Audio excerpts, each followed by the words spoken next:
If you're a government, a corporation, or anyone aiming to influence the masses, controlling information is your ace in the hole. Whether it's selling a product or steering an election, shaping the narrative is success. People have been using information within democracies, but also in other contexts, to influence public opinion and to influence also the formation of opinion since forever. Information in a democracy is essential because it can empower individuals or citizens to take part in democratic processes and also to hold actors, for example, in the government, accountable. So you also can go back recent when you think about the Second World War.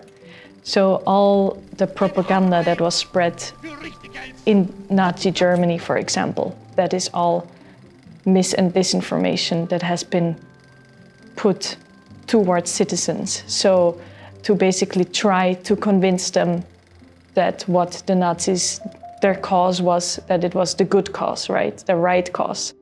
Usually they get them from traditional media outlets, for example, newspapers that have been around for a couple of decades, hundreds of years, but also from television. And of course, since the early 2000s, they also get them from social media. So the environment has shifted from only having two outlets, for example, TV and newspapers, to now having an abundance of possibilities to get your information from. I think this is, there's two sides of this coin. So in the early days when social media just came about, people were very optimistic that it would actually democratize the online communication. So it would enable citizens to talk to each other, to also challenge gatekeepers and stakeholders, and to basically have a consensus-based communication. So when thoughts and opinions are welcome, it showcases a very safe environment. And with safe environments, beautiful things happen. Because if everyone shares the opinion, it becomes building blocks to something great. It's a co-creation. And that's really a powerful force of energy in any team to have. However, we've also seen in the recent years that this is unfortunately not the case. To understand why social media works so well, we need to go back to 1964 and look at ELIZA, one of the earliest AI models designed to communicate with humans. Men are all alike. In what way? They're always bugging us about something or other. Can you think of a specific example? Well, my boyfriend made me come here. Your boyfriend made you come here. He says I'm depressed much of the time. I'm sorry to hear that you're depressed. It's true. I am unhappy. Do you think coming here will help you not to be unhappy? It might have seemed like the computer really understood, but ELIZA was only repeating certain words. Even though the woman knew it was just a machine, she continued the conversation for about 2 more hours. After 2 or 3 interchanges with the machine, she turned to me and she said, "Would you mind leaving the room, please?" These days, social media platforms employ incredibly powerful algorithms. For example, Facebook can gather up to 52,000 data points about you, including your browsing history, location, likes, shares, and interactions with ads. This detailed information allows them to pinpoint exactly what captures and retains your attention. If you look at your group of friends, you usually hang out with friends who have the same kind of values and beliefs, right? You're more attracted to them, you have something in common. If you look online, it's even more controlled because you have the algorithmic patterns which reinforce an echo chamber happening, which is the same engagement messages happen because of any engagement or even just a longer time on a certain reel perhaps, reinforces the system to show you similar concepts, similar ideas, similar opinions. So that's what we call an echo chamber. And it's a loop. It just keeps going around and around. And it's as though a person is talking out loud by themselves in a room. If your voice is the only one being heard, you're going to think all the time that you are right.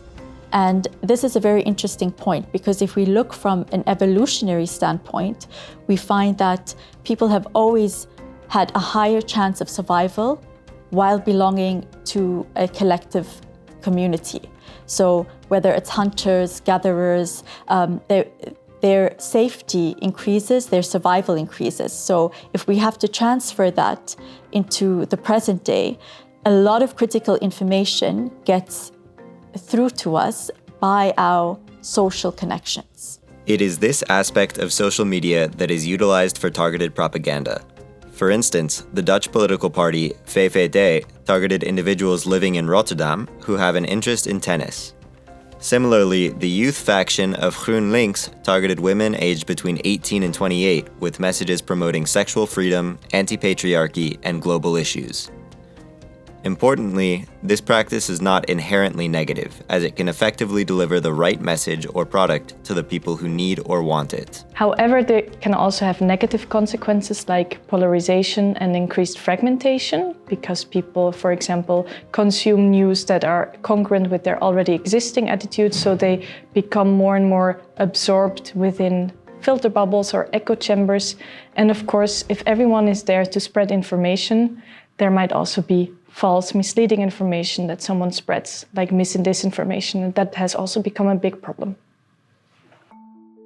Some of this information can be as simple as a TikTok creator fabricating news about Disney.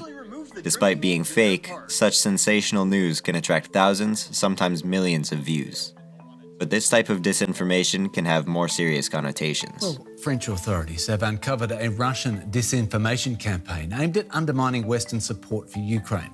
The agency responsible for fighting online foreign interference said that pro-Russian information was promoted by accounts mimicking popular French newspapers, including Le Figaro and La Parisienne. The information was then circulated by fake social media accounts. Common theories pushed by the campaign were the ineffectiveness of sanctions and the danger of accepting Ukrainian refugees. One such example is a video where a real estate agent claimed that President Zelensky of Ukraine had purchased the mansion of the former Nazi Minister of Propaganda, complete with fabricated sales documents. This story turned out to be entirely false, yet it spread widely across various news websites and was even tweeted by the Russian Embassy of South Africa. The algorithms behind social media platforms can identify users' bias towards immigrants and the Russian-Ukrainian war, ensuring that such messages reach them directly, thus perpetuating the narrative of Ukrainian Nazis. I think that is also connected to the bigger picture. So again, cases like this affect people's trust, right? So they might trust the government, or in this case, Zelensky, less, because they believe this piece of false and wrong information. And in general, I think it can be very harmful also for democratic values. So if cases like this are being spread by lots of people and being consumed by a lot of people, it can be very harmful to democratic values like accountability, transparency, consensus, right? This is where cognitive dissonance comes in, because it's a concept where a person feels very uncomfortable and challenged when the information they are chewing on or getting is different from what they believe in. The negative sides of not voicing or not welcoming different opinions is that you end up having a polarized view on that subject. It's either white or it's black. There's no in between, because you haven't engaged with the material enough to have an array of opinions within a spectrum to say, that's okay, this is also okay, that might be okay, but I know where I stand on that spectrum. So challenge whatever information, even though you actually believe in it, challenge it. Say, okay, what is my opponent's thinking? Why doesn't this person believe why don't they see what I see? So get curious. And while you're getting curious, also have an open mind.